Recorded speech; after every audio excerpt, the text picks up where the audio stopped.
It appeared only once, a faint, almost imperceptible blip, in a dataset no one expected to hold any secrets. But to investigators re-examining the disappearance of flight MH370, this anomaly might change everything. At 0:19 UTC, a final handshake signal between the aircraft and a communications satellite was logged. What experts long believed to be a routine, automated ping as the jet exhausted its fuel. But what if that signal wasn't just a farewell? What if it held motion? A subtle clue suggesting that the plane, against all odds, may have still been gliding. For nearly a decade, the search for MH370 has revolved around a single assumption: that the aircraft spiraled, uncontrolled, into the Indian Ocean. But a growing number of analysts are asking a question that reopens the case entirely. What if the aircraft didn't fall, but flew itself into silence? It's a question that could redefine every model, every simulation, every belief we've had about those last 7 hours. And it begins with a piece of data once dismissed as noise. Before we dive deeper, a quick note for you, the viewer. If you've ever found yourself replaying this mystery in your mind, tracing satellite paths or wondering what the official story didn't explain, you're exactly the kind of investigator this channel is built for. Hit subscribe and tap the like button, not for the algorithm, but so you don't miss the next layer of this search. And after this episode, I want to hear your theory. Do you think the final data point means controlled flight, or something else entirely?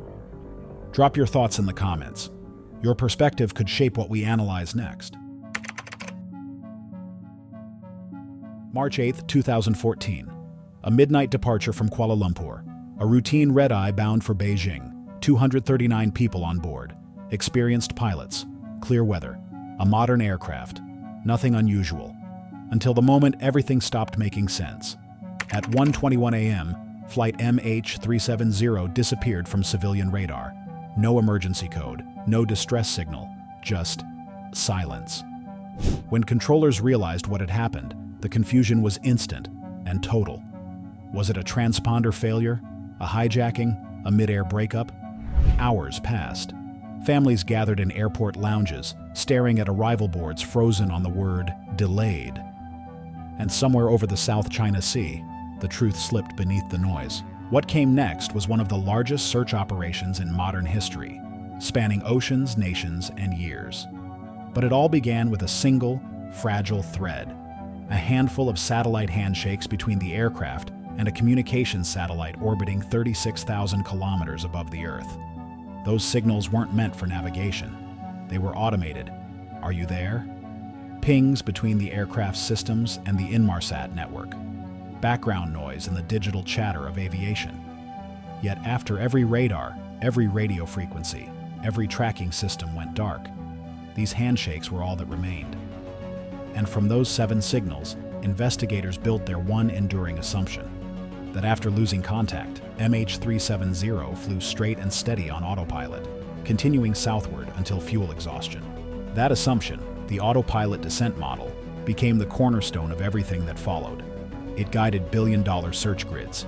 It drew the line known as the 7th Arc, the invisible boundary across the southern Indian Ocean where the plane was believed to have fallen. But the 7th Arc wasn't a location. It was a probability, a mathematical curve based on timing offsets and Doppler shifts, not coordinates. A hypothesis, not a discovery.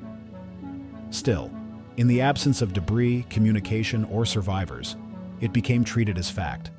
Governments, search vessels, and grieving families aligned around that single idea, that the plane was flying itself when it vanished. Yet, a decade later, cracks have begun to appear in that once solid foundation.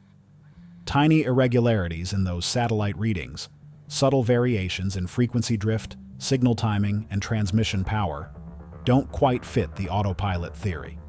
Each one on its own could be explained away, but together they whisper something different. What if the flight didn't simply glide until empty? What if there were course corrections, intentional or automatic, in those final moments? What if the aircraft never stopped being flown?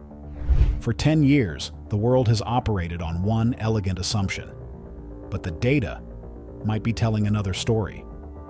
And to understand it, we need to look at the mechanism, the invisible network that recorded those last whispers from the sky, and how its own limits may have shaped everything we believe about what happened next. To understand the assumption investigators are now questioning, we have to go inside the network that shaped it. A network not built to track aircraft, but to talk to them. The system was called Inmarsat, a satellite constellation designed for routine communications, voice, text, and system data between planes and the ground. But in the case of MH370, it became something else entirely, the only surviving witness. Every few minutes, the aircraft's satellite terminal sent what's known as a log-on request, a digital handshake saying, "I'm here, are you?" The satellite responded, "Yes, you're connected." Normally, these pings meant nothing. They were background noise. But after MH370 vanished from radar and radio contact, those faint signals, 7 in total, became the only measurable traces left. And that's where the assumption began. Analysts extracted 2 key pieces of data from those handshakes: BTO, or burst timing offset, the time it took the signal to travel between the aircraft and the satellite, and BFO, or burst frequency offset, a subtle Doppler shift caused by the relative motion of the plane. By combining these 2 variables, engineers reconstructed an arc of possible distances from the satellite, what became known as the 7th arc. It wasn't a location, but a line, a rough circle slicing across the Indian Ocean, thousands of kilometers wide. Investigators built their models around a simple assumption. If the plane was flying straight on autopilot, without human input, the signal patterns should drift smoothly as it descended. The math lined up, mostly. The frequencies fit an automated glide ending in the ocean. Case closed. But only if every variable behaved exactly as expected. When independent analysts began re-examining the raw signal data years later, they noticed micro-deviations, fluctuations in the burst frequency offset that didn't match a passive power loss descent. The timing of those deviations, right after the final handshake. Almost as if the plane wasn't just gliding. Was the signal distorted by atmospheric drift? Could the satellite itself have introduced bias? Or, the question investigators are asking again now, did those final frequency shifts capture controlled inputs from the cockpit? Because if the autopilot wasn't flying alone, then the ghost flight model, the foundation of every search, begins to fracture. The system was mechanical, mathematical, but its readings were never meant to tell a story. Now, a decade later, analysts are forcing that data to speak again. And the story it whispers doesn't align with the official script. Next, we go from data to the human dimension, the people who spent years living inside these numbers, and the small emotional tremors that reappear when new evidence threatens to upend closure itself. Long after the official search was called off, the data stayed online, archived, raw, indifferent. Most people moved on, but a few didn't. Across 3 continents, a small group of independent analysts, engineers, pilots, data scientists, kept rerunning the same numbers, again and again. Different parameters, different flight models, different assumptions. They weren't conspiracy theorists. They were professionals who simply couldn't reconcile one detail. Why did the final satellite handshake behave differently than all the others? For some, it wasn't about curiosity anymore. It was unfinished responsibility. They'd built models that guided billion-dollar search operations. And deep down, they feared one thing. What if their math had sent ships to the wrong ocean floor? One engineer described the feeling as a ghost inside the code. Every recalculation brought the same unease. The data was clean, but the behavior wasn't. The aircraft's final signal drifted in a way that didn't fit an uncontrolled spiral. Something, or someone, appeared to adjust course. And that single anomaly has haunted them ever since. They're not alone in this. Families of the passengers, those who still wait, track these renewed analyses online, clinging to each new paper, each recalibrated plot. For them, it's not just science. It's proof that the story isn't finished. Every new assumption brings hope and risk. Because reopening this case doesn't just challenge data. It reopens wounds. But to these quiet investigators, the truth, whatever it is, must still be hiding in the numbers. And if that's true, then the world may have misunderstood MH370's final moments entirely. Next, we'll examine the fault line at the center of this debate, the competing theories that could explain the same data in radically different ways, each one with consequences that reach far beyond the ocean floor. Every re-examination of the MH370 data collapses into one fault line, two models, both built from the same numbers, both claiming to explain the same 7 handshakes. But their stories couldn't be more different. Theory 1. The autopilot descent. This is the official narrative. It assumes a total loss of communication, followed by automatic continuation on autopilot, the aircraft holding a steady southbound track until its tanks ran dry. At fuel exhaustion, both engines flame out. Autopilot disengages. The jet banks, stalls, and begins a steep, spiraling dive into the Indian Ocean. The supporting evidence? Smooth, consistent BFO drift across the final handshakes. A lack of manual frequency corrections, implying no pilot control, and debris found along African shores that match a high-speed fragmentary impact. This theory painted closure. Tragic, mechanical, and simple. But simplicity doesn't always equal truth. Theory 2. The controlled descent. The rival model, and the one now gaining traction, suggests that those same signals tell a quieter, stranger story. When analysts reprocessed the final handshake, they found subtle fluctuations in Doppler shift, inconsistent with a free-fall spiral. Instead, the drift pattern resembled a shallow, controlled descent. In this model, someone, perhaps a pilot, perhaps an automated backup system, was still making small inputs after the engines failed. Pitch, bank, trim, micro-corrections that would extend flight for minutes, maybe longer. The implications are enormous. If correct, the final arc could be tens of kilometers away from the search zones already scoured, and the impact might not have been catastrophic at all, possibly a soft ditching, an intact descent into the waves. If the plane landed more gently than believed, it might have sunk largely intact, explaining why sonar sweeps never found a clear debris field. But this controlled flight theory also carries a darker undertone. Because if manual input was present, someone was still at the controls. Was it an act of deliberate redirection? A desperate attempt to guide the aircraft to a remote landing? Or an autopilot logic anomaly, the system trying to fly itself after fuel loss? Every hypothesis leads to a different moral landscape. In one, the event is a systems failure. In the other, a human decision. Both theories use the same data. Both can be mathematically defended. But only one fits the emotional pattern of a mystery that refuses to close. Because whichever model is true, it raises the same haunting question. If the data was misinterpreted for almost a decade, what else have we overlooked? For years, the official data was thought to be exhausted, mined, mapped, and finalized. But recently, a team of independent investigators decided to reprocess the raw satellite logs, this time using calibration data from the satellite itself. Data that hadn't been publicly cross-referenced before. And what they found wasn't new information. It was old information, decoded differently. The breakthrough came when analysts corrected for satellite drift. The tiny wobble of the Inmarsat 3F1 satellite as it maintained its geostationary position above the equator.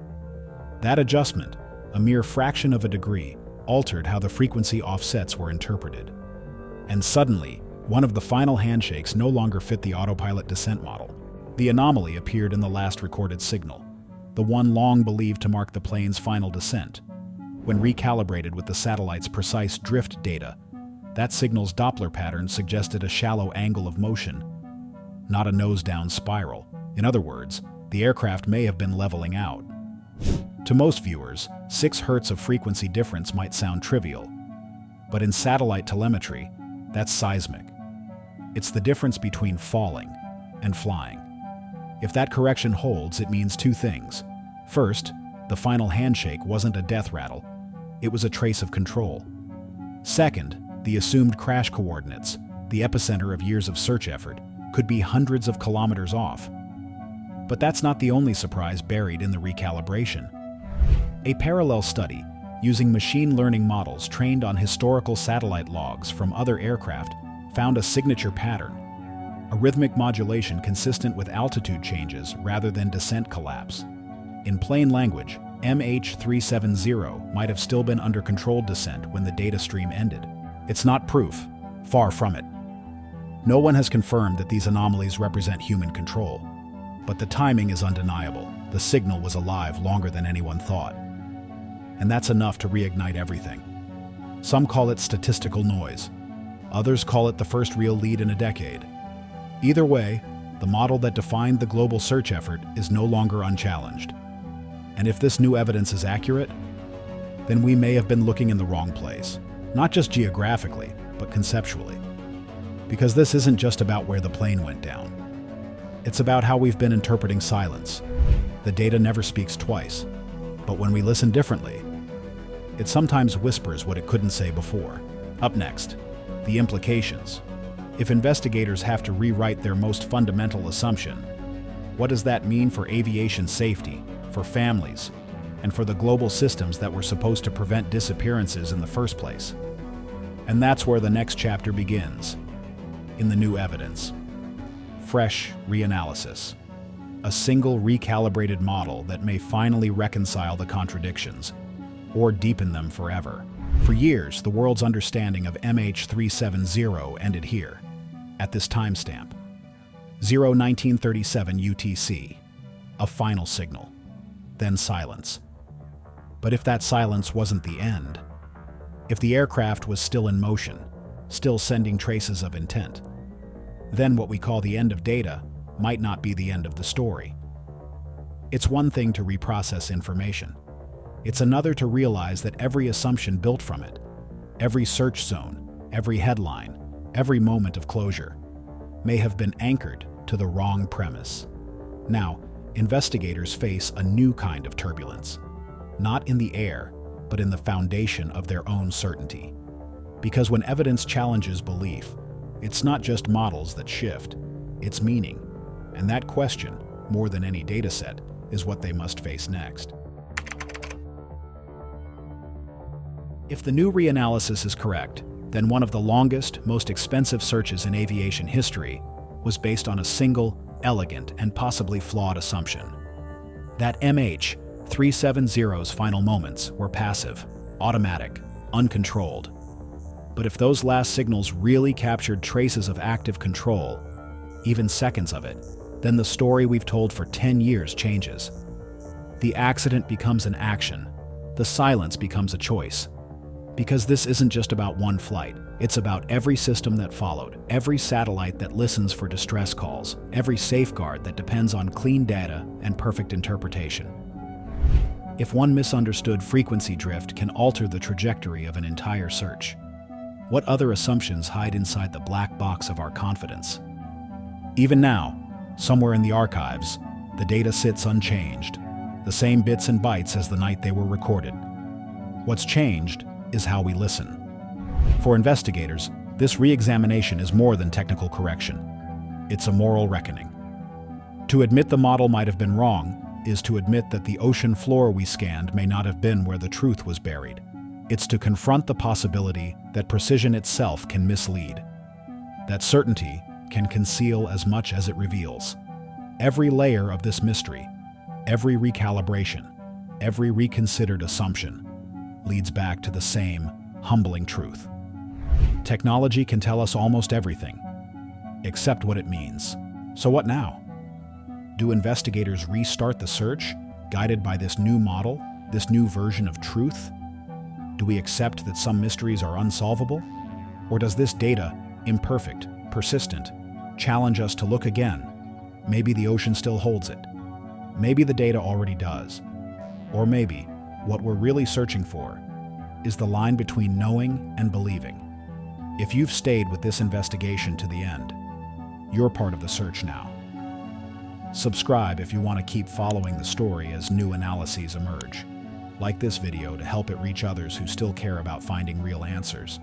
And tell us in the comments, Do you believe the final signal shows control or coincidence? Because the investigation doesn't end here. It moves forward with you.